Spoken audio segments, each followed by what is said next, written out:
દાહોદમાં સરકારી વસાહત જ જર્જરિત હાલતમાં છે। સરકારી વસાહત 3માં મકાનો જર્જરિત હાલતમાં છે। છતના પોપડા પણ ઉખડી ગયા છે। આટલું જ નહીં, લાઇટ બોર્ડમાંથી કરંટ પણ લાગે છે। વીજ લાઇનમાં કરંટ હોવાથી ઉપકરણો ચાલુ કરવા માટે લાકડી અથવા તો કપડાનો ઉપયોગ કરવા લોકો મજબૂર છે।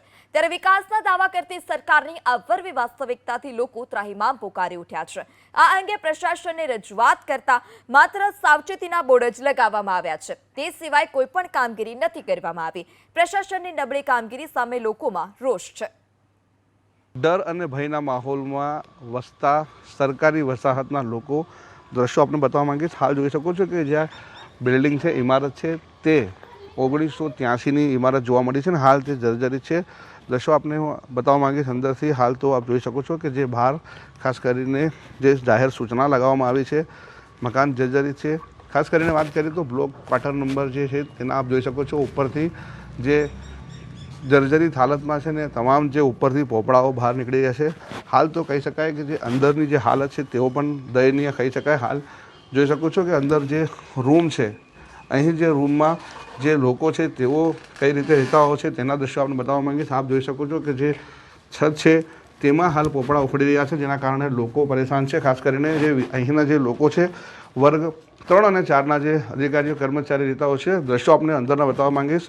હાલ આપ જોઈ શકો છો અંદરના દ્રશ્યો કે જેઓ બેન આ જે રસોડું છે તે હાલ જર્જરિત હાલતમાં છે। ખાસ કરીને અહીં જે ડરના કારણે લોકો આ જ રીતે એટલે કે કોઈ પણ વસ્તુથી વીજ ખુલતા હોય છે ને આ જોઈ શકો છો જે દ્રશ્યો જે રસોડાના દ્રશ્યો હાલ તો કે જ્યાં ઉપર જર્જરિત છે ને ઉપર જે પોપડા નીકળી રહ્યા છે। ક્યારે પણ અહીં કામ કરતી મહિલા છે તેઓ ઉપર જે પોપડાઓ પડતા હોય છે જેથી કરીને તેઓને મુશ્કેલીનો સામનો કરવો પડતો હોય છે। ખાસ કરીને મહિલા છે તેઓ સાથે વાત કરીશું કે કેટલી તકલીફ તમને પડતી હોય છે?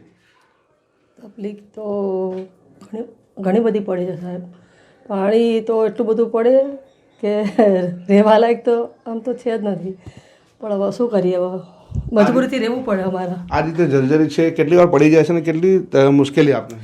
જ્યારે વરસાદ આવે વધારે ત્યારે જ વધારે પાણી પડે છે। અચ્છા, કેટલી વાર અહીં અકસ્માતની ભીતિ પોપડા પડી આવે તમને લાગ્યો હોય? ના, અહીંયા તો પોપડા તો નથી પડતા, પણ પાણી જ વધારે પડે છે આ રસોડામાં। પોપડા તો નથી પડતા, બહાર જ પડે છે પોપડા, તો ઘરમાં નથી પડતા। અચ્છા, બીજું આ જે તમામ જે વિસ્તાર છે તે પણ જર્જરિત છે, કયા પ્રકારની મુશ્કેલી આપને? હવે મુશ્કેલીઓ તો છે જ તે, આવી રીતે કરંટ આવે તો કંઈક લાકડીથી કોઈ સાધનથી વસ્તુથી કંઈક આમ આંગળીથી કરીએ તો રીતસરનો જોરદાર કરંટ આવી જાય છે। શું ઈચ્છો છો તમે હવે?